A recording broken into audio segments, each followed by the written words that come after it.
Les profondeurs du Muséum d'histoire naturelle regorgent de trésors. Plus de 1200 cétacés sont entreposés dans la collection des mammifères marins. Une orque y a récemment fait son entrée.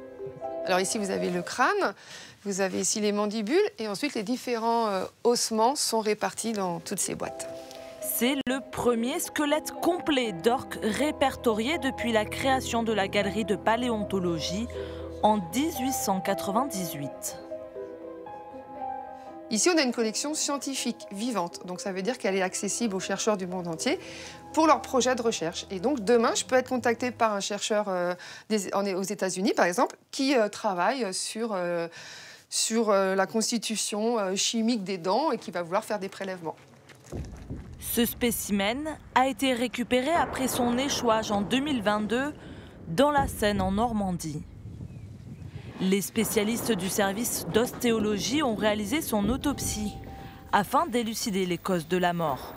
Une chose, moi, qui m'a choqué, c'est que l'animal ne possédait pas de graisse.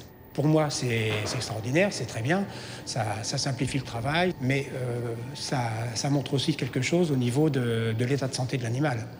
Cet animal-là, sans graisse, c'est pas possible, il n'est pas viable, la preuve. Outre les ossements, du tissu de tendon a été cryogénisé. Alors, ce sont des cellules d'orque qui sont cryoconservées dans l'azote liquide. Donc, c'est une suspension cellulaire. Ces cellules sont aujourd'hui analysées par d'autres laboratoires en France dans un projet de recherche sur les cancers.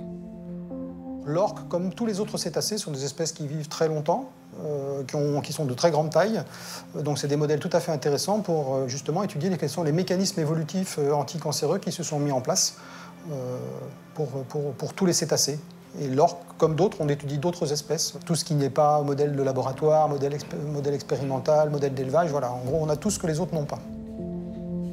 Le muséum, c'est une immense bibliothèque de la biodiversité pour la faune comme pour la flore. Du microscope, changeons d'échelle et découvrons dans le prochain épisode l'Arboretum, laboratoire végétal à ciel ouvert, l'un des plus grands et plus riches d'Europe.